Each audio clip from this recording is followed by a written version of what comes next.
Okay दोस्तों, after indefinite integral अब हम लोग एक स्पेशल इंटीग्रल के बारे में बातचीत करेंगे जिसको हम लोग बोलते हैं definite integration. Definite integration right now basically क्या है? It is the indefinite integration with limits. मतलब मैं क्या बोलना चाह रहा हूं, मान लो integral F x D X, इसका वैल्यू है जी एक्स प्लस सी। ये हमारा इनडेफिनाइट इंटीग्रेशन है। So that implies integration of f x D x, जहां पे x का वैल्यू वेरी कर रहा है from a to b, that is written as gx। ये डंडा खींचते हैं और हम पढ़ते हैं from a to b, and that is written as gb minus ga। हम लोगों ने यहां पर इंटीग्रेशन कांस्टेंट को भूल जाते हैं। द रीजन बिंग, जब मैं सब्सट्रैक्ट करूंगा, अगर मैं c को लिखता भी हूं, it doesn't matter, gb plus c minus ga plus c, c cut, we get basically gb minus ga।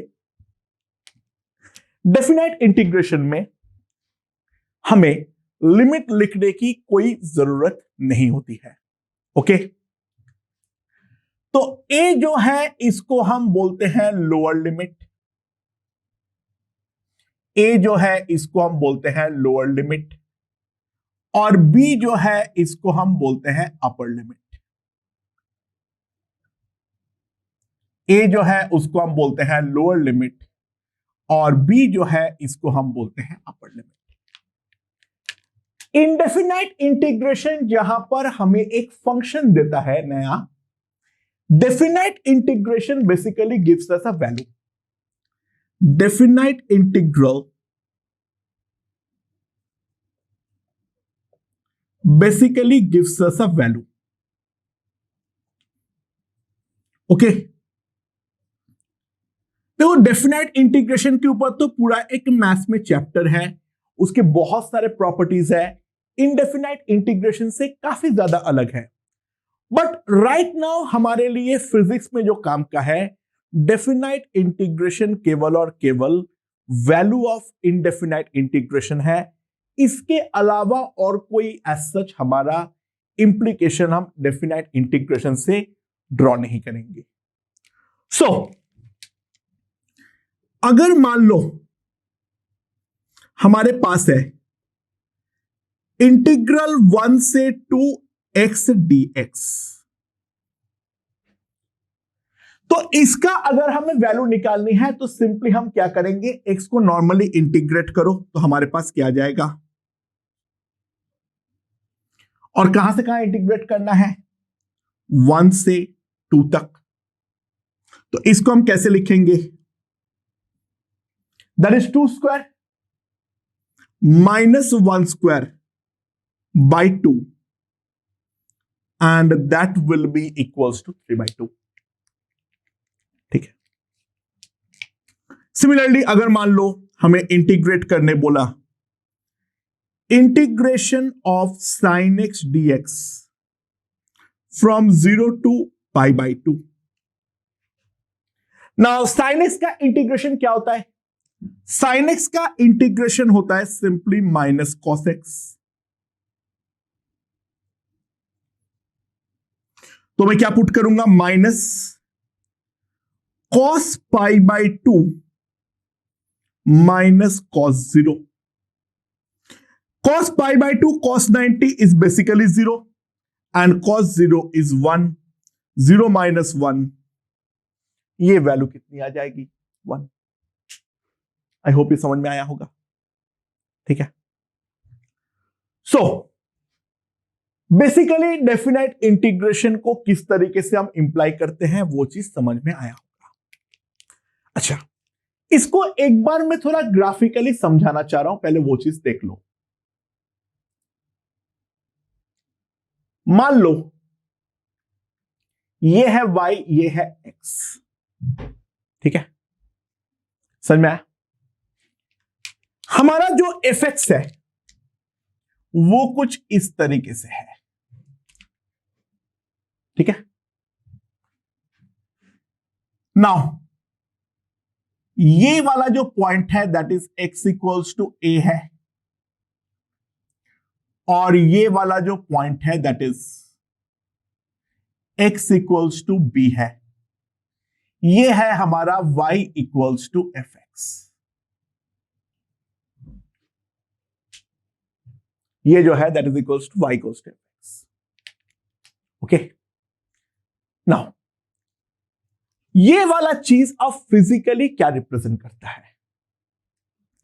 दोस्तों एक चीज ध्यान देना, integration is basically nothing but addition.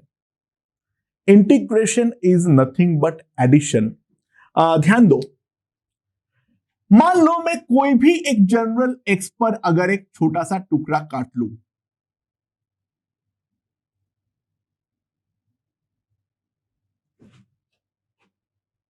ये जो लेंथ है दैट लेंथ इज dx, और ये जो है वो है मेरा fx। ठीक है, सुनाओ, ये जो मेरा एरिया आ रहा है, ये dA क्या होगा?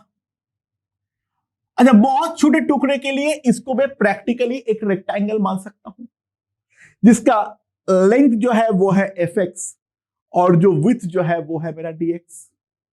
तो एरिया dA जो आएगा that will be simply equals to fx into dx। हाँ कि ना? So if we add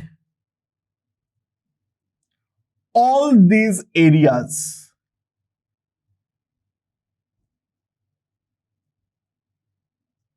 if we add all these areas, सारे के सारे एरिया को अगर मैं ऐड करता हूं तो दोस्तों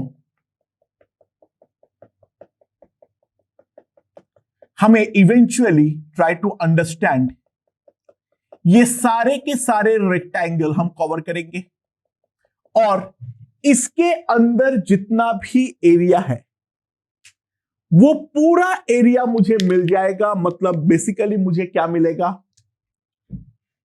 we get area between x axis y equals to fx, x equals to a and x equals to p.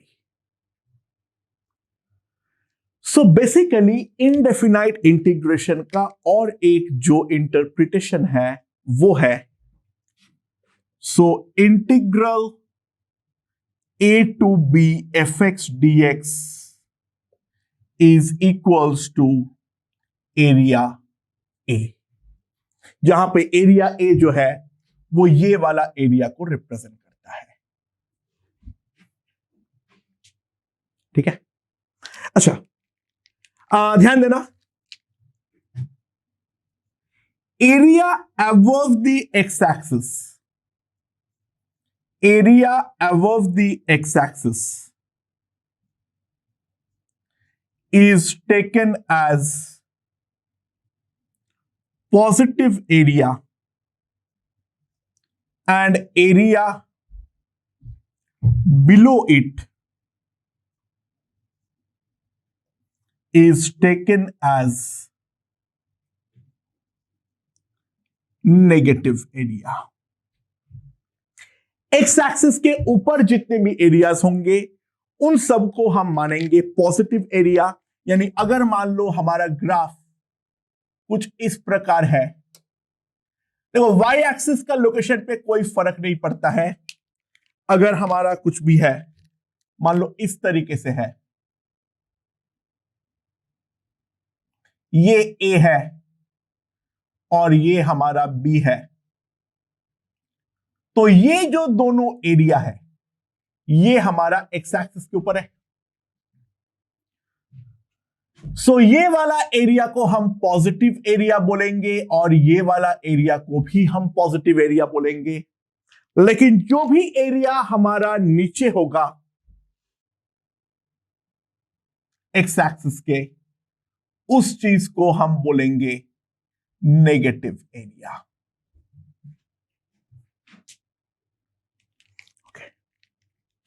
चलो एक क्वेश्चन के थ्रू समझते हैं। जो एरिया और डेफिनाइट इंटीग्रल बेसिकली हमारा सेम है। ध्यान देना, compute integration x d x from a to b via area method. Compute integration a to x d x from a to b via area method. अच्छा, तो यहां पर एफ एक्स क्या है, यानी वाई क्या है तुम्हारा X. Now Y equals to X physically क्या रिप्रेजेंट करता है, वो रिप्रेजेंट करता है एक straight line passing through origin. So दोस्तों ध्यान देना, ये है हमारा x, ये है हमारा y। सो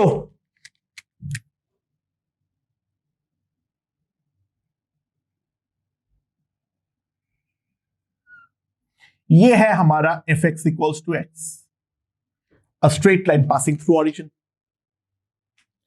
सुनो, यहां पर लोअर लिमिट है a और अपर लिमिट है b।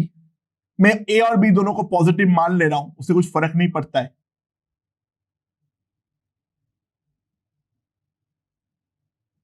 ये a है, ये b है, ठीक है। मैं एक बार एक नेगेटिव लेके भी दिखा दूंगा। अगर a नेगेटिव होता तो क्या होता, ये दोनों यानी a और b का साइन अगर उल्टा होगा तो क्या होगा, वो भी हम देख लेते हैं। फर्क कुछ नहीं पड़ता है। तो बेसिकली हमें ये वाला एरिया निकालना है। नाउ ये लाइन है y इक्वल्स टू x, तो ये अगर x इक्वल्स टू a है तो ये भी a है, और ये अगर b है तो y का वैल्यू भी b है। तो एरिया जो होगा that will be equals to half into sum of two parallel sides into क्या आ जाएगा मेरे पास, इन दोनों के बीच का perpendicular distance, and that will be nothing but b minus a। तो एरिया जो आएगा that will be half b square minus a square, that will be the area, right. और मेरा क्लेम है वही मेरा इंडेफिनाइट इंटीग्रेशन का भी वैल्यू है। Now let's check, integral x dx a to b x square by 2 a to b that is b square minus a square by 2। तो basically हम देख सकते हैं जो एरिया और डेफिनाइट इंटीग्रल जो है वो दोनों बेसिकली हमारा सेम ही चीज है, दोनों में कोई डिफरेंस नहीं है। आई होप ये वाला पॉइंट समझ में आया होगा। हमें एक चीज दिखाने वाला था, जो मैं क्लेम कर प्रूफ कर रहा था, जो दोनों का साइन अगर उल्टा भी है ए और बी का तो फर्क नहीं पड़ता है। ध्यान देना, अगर ए और बी का साइन हमारा उल्टा है, अगर ए और बी का साइन हमारा उल्टा है तो भी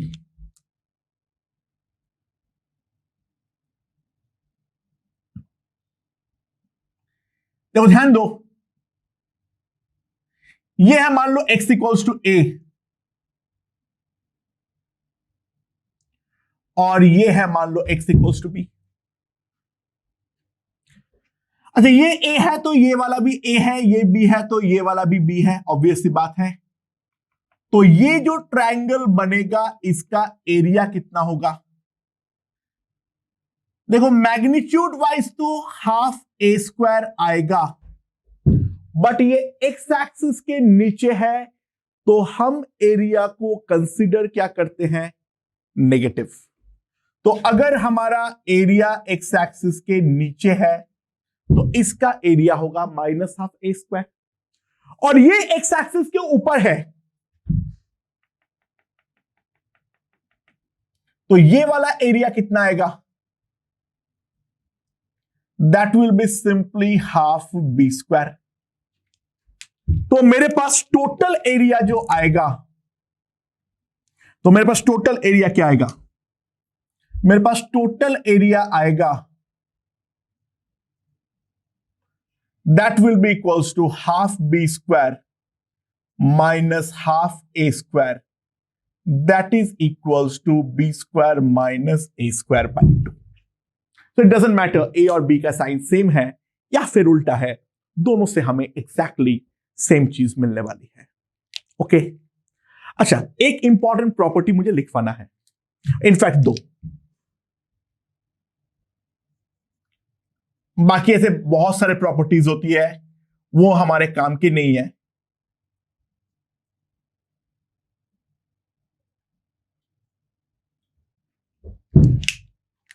पहला, integral a to a f x D x is always zero, that's pretty obvious. ठीक है, अगर इनिशियल और फाइनल पॉइंट सेम होगा तो डेफिनेटली हमारा फंक्शन जो होगा उसका इंटीग्रेशन करना ही नहीं है, क्योंकि कोई स्ट्रिप कटेगा ही नहीं, तो डेफिनेटली एरिया भी जीरो आना चाहिए था, डेफिनेट इंटीग्रल का वैल्यू भी जीरो आएगा। दूसरा, integral a to b f x D x, a to c f x D x plus c to b f x D x, यानी मैं इंटीग्रेशन को इनिशियल और फाइनल पॉइंट के बदले ये भी कर सकता हूं, तो बीच का एक पॉइंट पे उसको तोड़ दूं, तो इनिशियल से बीच का पॉइंट प्लस बीच का पॉइंट से फाइनल पॉइंट, मैं ऐसा भी इंटीग्रेट कर सकता हूं, उस बात से कोई फर्क नहीं पड़ता है। चलो और एक देख लो, काम आ सकता है। Last, integral a to b f x D x minus b to a f x D x. I hope that is pretty obvious. अगर मैं ए टू बी कर रहा हूं तो जीबी माइनस जी आएगा, और बी टू ए करूंगा तो जीए माइनस जीबी आएगा, तो डेफिनेटली एक दूसरे का नेगेटिव है। सो ये तीन डेफिनेट इंटीग्रल के प्रॉपर्टीज है इंपॉर्टेंट, और भी बहुत सारे प्रॉपर्टीज होते हैं, बट हमें राइट नाउ इतना ही पढ़ना है, और इसी के साथ हमारा इंटीग्रेशन जो है वो हमारा समाप्त होता है दोस्तों। ओके